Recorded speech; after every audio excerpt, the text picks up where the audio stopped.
Break के बाद आपका स्वागत है और अब शुरू करते हैं आज का संवाद। ब्रेन ट्यूमर अब लाइलाज बीमारी नहीं है। हालांकि भारत में ब्रेन ट्यूमर की व्यापकता और प्रसार बढ़ता जा रहा है। यह बीमारी घातक तो है, मगर इससे घबराने की जरूरत नहीं है।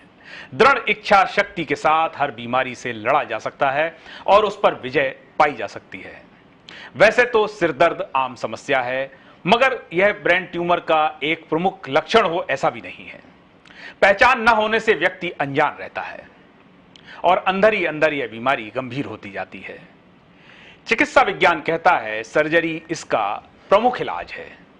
आधुनिक चिकित्सा ने इसके खतरे को कम किया है।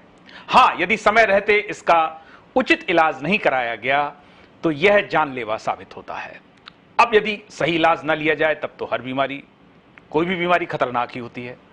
अतः इस बीमारी से कैसे निपटा जाए यह बताने के लिए स्टूडियो में हमारे साथ आज खास मेहमान मौजूद हैं। हमारे साथ मौजूद हैं डॉक्टर रशिम कटारिया जी, न्यूरोसर्जन हैं, जयपुर के प्रख्यात चिकित्सालय एसएमएस में। डॉक्टर साहब, आपका बहुत बहुत स्वागत है। नमस्कार सर, ब्रेन ट्यूमर शब्द को बहुत भयावह बना दिया गया है। आप चूंकि इससे रोज डील करते हैं, तो यह कितना भयावह है, या यह भी एक अन्य बीमारियों की तरह एक बीमारी है? देखिए, ऐसा है कि करीब आधे ब्रेन ट्यूमर्स मैलिग्नेंट होते हैं और आधे ब्रेन ट्यूमर बिनाइन होते हैं। बिनाइन का मतलब कि वो गैर कैंसरस होते हैं, वो कैंसर नहीं होते। तो इस बात को मैं स्वीकारता हूँ कि जो कैंसर वाले ब्रेन ट्यूमर्स हैं उनका समय रहते इलाज नहीं हो तो वो काफ़ी गंभीर स्थिति पैदा कर सकते हैं जी। हाथ पैर में कमजोरी आना, नज़र का कमज़ोर हो जाना या मृत्यु भी हो सकती है। लेकिन अगर जो बिनाइन ब्रेन ट्यूमर है उनका समय रहते इलाज हो जाए तो व्यक्ति बिल्कुल नॉर्मल जीवन अपना ऑपरेशन और इलाज के बाद में जी सकता है, इसमें कोई दो राय नहीं है। तो इससे घबराना नहीं चाहिए कि भाई मेरे ब्रेन ट्यूमर डायग्नोज हो गया या उसकी पॉसिबिलिटी है।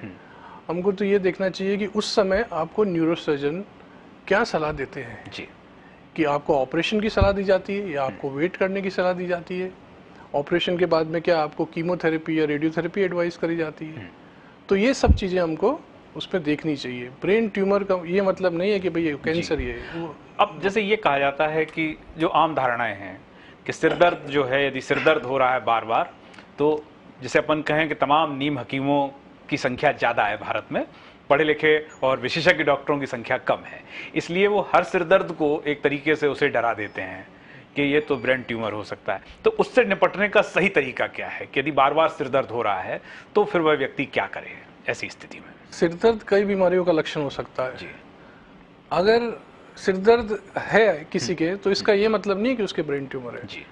क्योंकि इसकी पॉसिबिलिटी बहुत कम है। 700 लोगों को अगर सिर में दर्द है तो किसी एक में ही ब्रेन ट्यूमर होने की संभावना है। जी। तो हर सिर दर्द को ब्रेन ट्यूमर से नहीं जोड़ना चाहिए। पहली बात, जी। अगर आपको सिर दर्द रह रहा है तो इसका सबसे अच्छा उपाय ये है कि आप एक अच्छे फिजिशियन या न्यूरोलॉजिस्ट या न्यूरोसर्जन से संपर्क करें और उनको दिखाएं। क्योंकि जो ब्रेन ट्यूमर के पॉइंटर्स हैं, जो लक्षण ब्रेन ट्यूमर के होते हैं सिर दर्द में, वो देखेंगे और उसके बेस पे आपकी जांच वगैरह करा के या आपको क्लिनिकली एग्जामिन करके फिर वो उसका निदान करेंगे। जी। तो जैसे ट्यूमर को लें और एक ब्रेन ट्यूमर में कैंसर का ट्यूमर, तो इसका कोई आयु वर्ग से लेना देना है? कुछ ब्रेन ट्यूमर बच्चों में पाए जाते हैं जी। और जो वयस्कों में जो ब्रेन ट्यूमर पाए जाते हैं वो मुख्यतः 30 से 50 साल की उम्र में पाए जाते हैं। जी। और जैसे जैसे उम्र बढ़ती है तो ब्रेन ट्यूमर की संभावना भी थोड़ी उम्र के साथ में बढ़ती है। जी। जैसे कुछ एक ट्यूमर होते हैं, जैसे बॉडी में कहीं पे भी कैंसर होता है, मान लीजिए कैंसर की संभावना उम्र के साथ में बढ़ती है। जी। उस कैंसर के दिमाग में जाने की संभावना भी उम्र के साथ में बढ़ती है।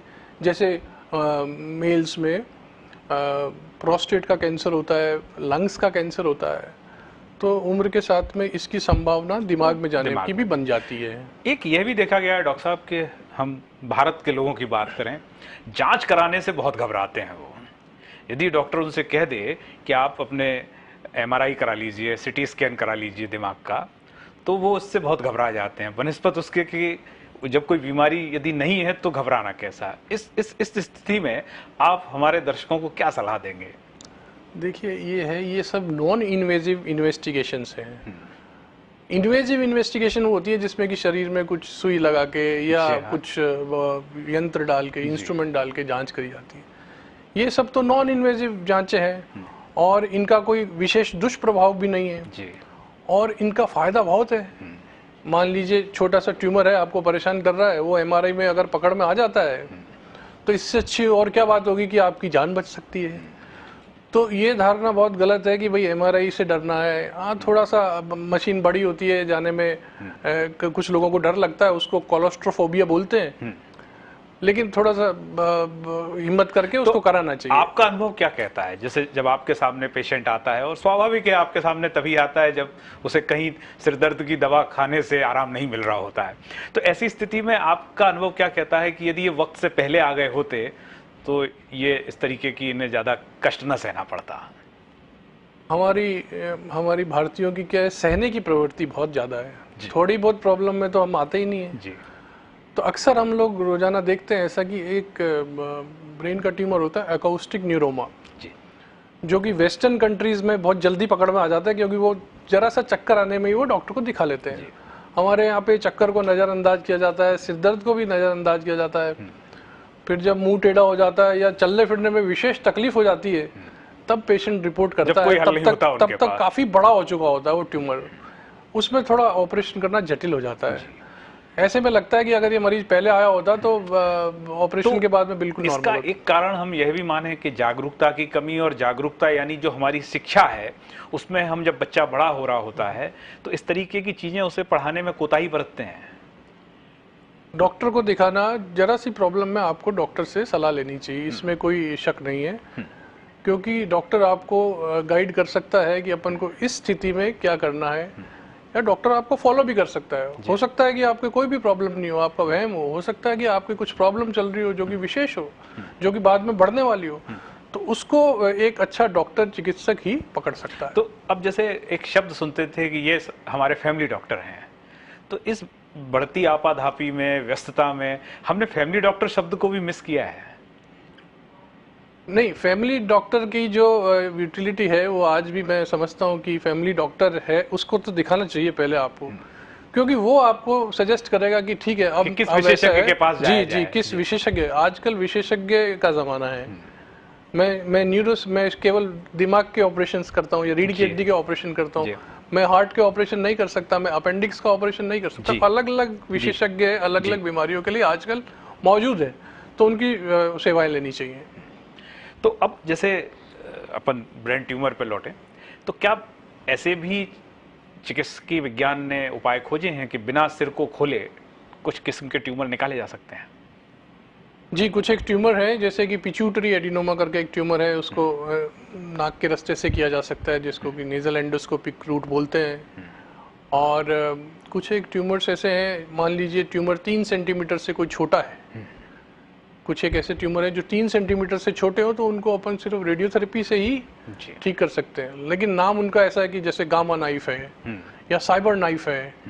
गामा नाइफ, साइबर नाइफ में नाइफ का कोई लेना देना नहीं है, लेकिन उनका सिर्फ नाम है ये रेडिएशन थेरेपी। तो कुछ एक ट्यूमर में ये कारगर है, सब ट्यूमर में नहीं है। और जैसे ट्यूमर शब्द ही इतना भारी बना दिया गया है ब्रेन के साथ में, तो जो इलाज है, आमतौर पर धारणा है कि साहब इसका इलाज बड़ा महंगा है। क्या वर्तमान संदर्भ में बात करें उतना महंगा है? हमारे स्टेट में सरकारी अस्पताल में ट्यूमर का कोई इलाज महंगा नहीं है, बिल्कुल। और आजकल तो योजनाएं हैं, गवर्नमेंट ने चला रखी हैं, भामाशाह योजना जो है, उससे मरीज का फ्री में इलाज हो रहा है जी। तो ये कहना कि गवर्नमेंट हॉस्पिटल में ट्यूमर का इलाज महंगा है, तो इससे तो मैं तो अब जैसे ये जो योजनाएं हैं आमतौर पर लोगों को पता भी नहीं होता, तो कुछ लोग तो मान के चलते हैं कि सरकार पैसा दे देती है सीधा, या यदि किसी को है तो वो जैसे एसएमएस हॉस्पिटल में उसका इलाज कैसे होगा, ये प्रक्रिया यदि आप थोड़ा सा बता सकें। अगर उसका भामाशाह में रजिस्ट्रेशन है पेशेंट का जी, तो उसको ये बताना है कि भाई मेरा भामाशाह में रजिस्ट्रेशन है, ठीक है। उसका हम लोग जो इंश्योरेंस कंपनी है उसमें थ्रू प्रॉपर चैनल वो कागज भिजवाए जाते हैं, उधर से उसका पैसा सैंक्शन आ जाता है, तो उसका ऑपरेशन कर दिया जाता है, आगे जो भी इलाज होता है वो हो जाता है, मरीज को एक पैसा भी नहीं देना होता इसका। और यदि मान लीजिए भामाशाह में रजिस्ट्रेशन नहीं है, ऐसी स्थिति में हम लोग उसकी क्या मदद ऐसी करते स्थिति में भी बहुत ज़्यादा पैसे सरकारी अस्पताल में नहीं लगते हैं। हैं? जी हाँ।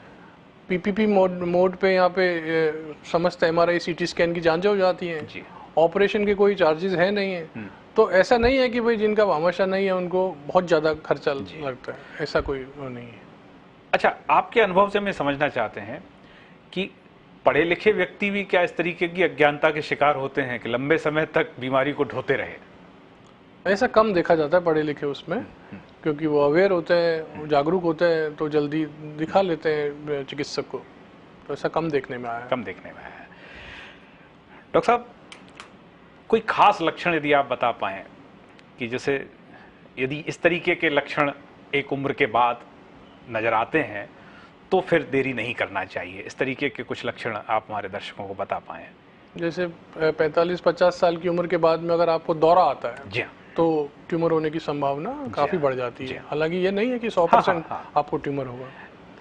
आपके सिर दर्द रह रहा है जो कि सुबह के टाइम होता है, सिर दर्द के साथ में उल्टी भी होती है, किसी एक हाथ पैर में कमजोरी आ गई है, या आपकी आंखों की रोशनी दोनों आंखों की कम हो रही है सिर दर्द के साथ में और उल्टियों के साथ में, तो ब्रेन ट्यूमर होने की संभावना बढ़ जाती है।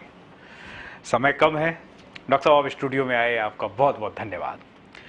तो ये थे डॉक्टर रशीम कटारिया जो बता रहे थे कि हर सिरदर्द का मतलब नहीं होता कि ब्रेन ट्यूमर ही हो, लेकिन डॉक्टर से सलाह अवश्य लें, खुद डॉक्टर ना बने और विशेषज्ञ डॉक्टर की सलाह लें। जांच कराने से न कतराएं।